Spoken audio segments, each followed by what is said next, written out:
Mesdames et messieurs, chers frères et sœurs en Christ, nous vous saluons au nom du Seigneur Jésus. La vidéo que nous venons de publier à votre attention, c'est la seconde du genre. Les recherches que nous avons menées nous ont amenés à aboutir à de tels résultats que nous allons vous présenter. Vous aurez peut-être la possibilité de suivre cette vidéo.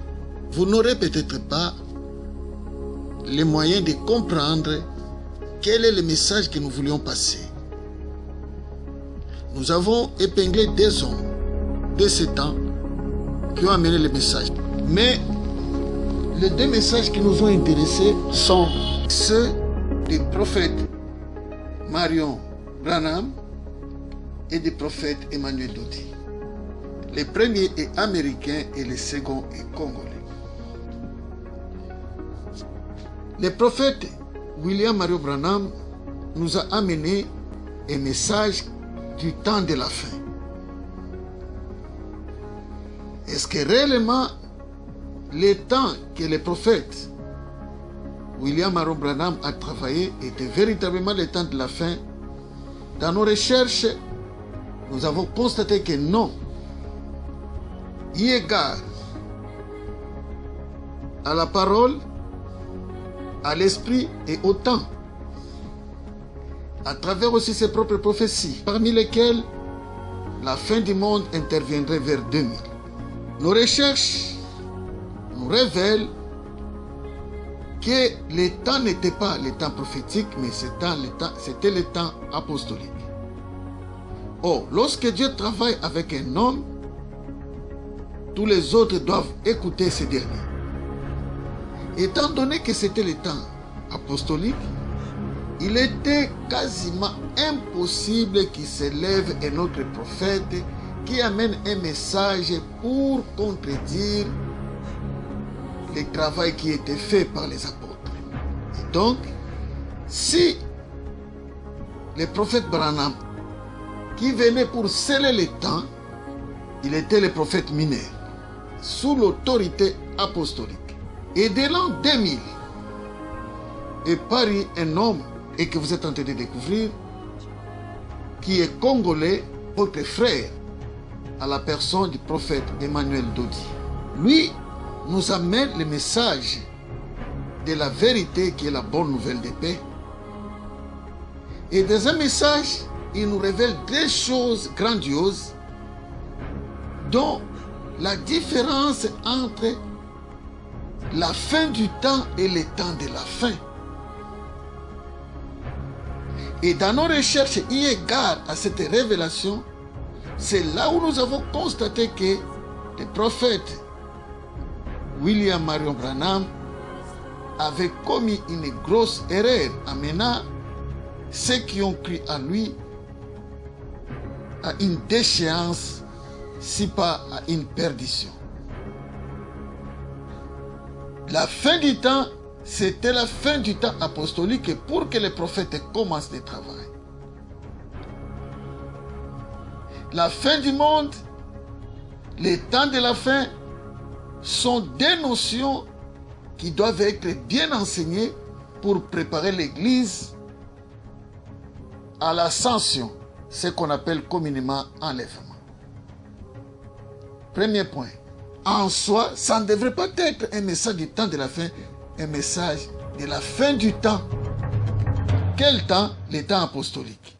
Pour vous éclairer, c'est que le temps apostolique a touché sa fin vers 98 et manifeste véritablement vers l'an 2000. Et le dernier pape, selon Dieu, en auteur, c'était le pape Jean-Paul II, qui a scellé les sorts du fondement apostolique pour que les prophètes commencent le travail. Avant cela, la fin du monde ou la fin du temps ne pouvait pas intervenir. Celui qui doit proclamer le mystère de la fin du temps, c'est le prophète Emmanuel Dodi, qui est en service pendant ce temps avec le message de la vérité, la bonne nouvelle de paix, pendant 1000 ans. Alléluia.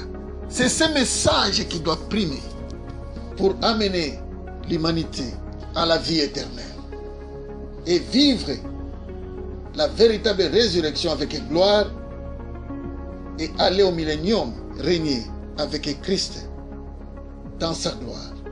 Nous avons épinglé les signes pour différencier les deux hommes par rapport au service qu'ils ont fait. C'est là où nous avons touché certaines choses. Lorsque nous prenons les messages du temps de la fin, la Bible dit dans le livre de Romains, chapitre 10, que ceux qui confesseront de leur bouche le Seigneur Jésus et que ceux qui croiront dans leur cœur que Dieu l'a ressuscité de les morts seront sauvés. Alors on voit la confession de foi. Lorsqu'on a fait des recherches pour trouver où est la confession de foi, dans les messages du temps de la fin, le prophète Marion Branham n'a pas amené une confession de foi. Alors que la Bible dit dans Marc 16, ceux qui croiront et ceux qui se feront baptiser seront sauvés. C'est la croyance qui commence. Et ces paroles sont restées cachées. Il fallait que les prophètes les révèlent ce qui n'a pas été fait. Mais lorsque le prophète Emmanuel Dodi vient, il révèle les trois paroles de confession de foi. En prenant la Trinité, il a donné les trois confessions. La première confession de foi de Jésus, la deuxième confession de foi de Christ et la troisième confession de foi de Jésus-Christ. C'est que Marion William Branham n'a pas fait. Il a révélé les mystères du baptême. Il a révélé l'étendard prophétique de ce temps. Non plus, il n'a pas rejeté la croix, parce que la Bible dit que la prédication de la croix, c'est une folie pour ceux qui se perdent, mais une puissance pour ceux qui sont sauvés. L'apôtre avait le rôle de rassembler, et les prophètes, lorsqu'il vient unifier. Et les signes prophétiques doivent se distinguer de ceux des apôtres. Tandis que le prophète William Marion Branham a travaillé avec la croix catholique. Mais le prophète Emmanuel Dodi travaille avec la croix croisée. Loin de nous de toucher qui que ce soit dans son fort intérieur par rapport à ses convictions. Mais la vérité est que sans le message de la vérité, la bonne nouvelle de paix, que le message du salut, du vrai salut, il est pratiquement impossible aux humains de ressusciter avec gloire, de revenir à la vie avec gloire et d'accéder à la vie éternelle, tel que le prévoit les Saintes Écritures, par Dieu le Père, qui a tout fait pour que l'homme qu'il a créé à son image et à sa ressemblance soit racheté et sauvé. Pour toute autre considération ou éclaircissement, vous nous contactez dans les numéros affichés. Nous allons partager. Et que vous découvrez cet homme qui est déjà là. Pour vous, Congolais, qui ne croyez même plus à votre existence, votre frère a reçu cette grâce. Et le Congo, votre pays, pendant ces 1000 ans, même si ce pays fait partie des pays les plus pauvres, en réalité, la Bible dit que vous paraissez pauvres, mais en réalité, vous êtes riches.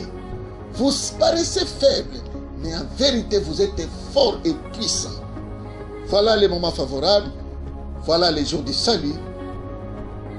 Contactez-nous pour que vous ayez une autre vision par rapport à votre propre vie, par rapport à votre foi et par rapport à votre pays et à vos convictions. Laisse que le Seigneur Jésus, alléluia, notre Seigneur et Sauveur, notre recours et notre refuge vous soit favorable. Amen.